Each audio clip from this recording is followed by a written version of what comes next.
Ito na po yung ginisang pakbet. Amazing morning again mga super friend at mga idol. Tayo po ay magluluto ay ng pakbet daw.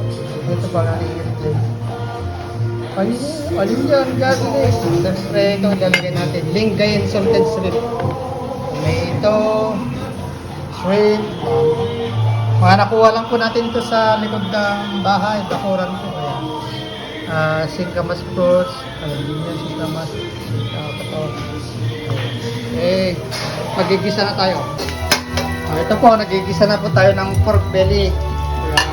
Kahapon sobra ko kaya sinasinsin na po siya. Yung onion.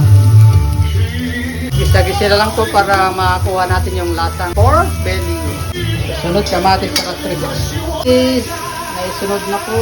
Ngayon, lalagyan natin ng konting alamang. Masarap po.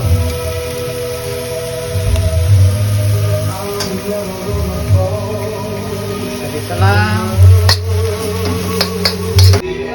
At susunod na po natin ang mga gulay.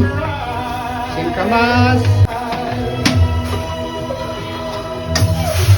sitaw, okra. Galing po sa likod ng bahay. Ito rin po ay talbos ng kalabasa. Saka isang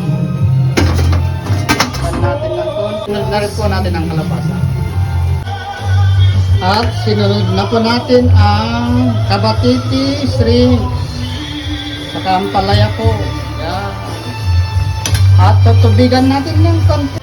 May steam naman siya ng konti. Lagyan po natin ng tubig. Ako'y takip na naman. Ayun, sarap. Haluin po natin ng konti para nasa ibabaw ay pupunta sa ilalim. Ay, sarap!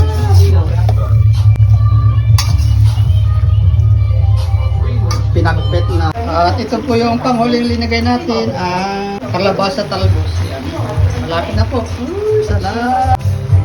Isang halukay na lang at yan na po. Ay, naku po. Masarap na yung mga ulam natin ngayon. Huwag niyo pong kakalimutan mag-comment at mag-like para may turo po ang recipe natin. Salamat po. Yan. Yan. May bonus pa po, pork chop, baked pork chop. Oh. Ayan.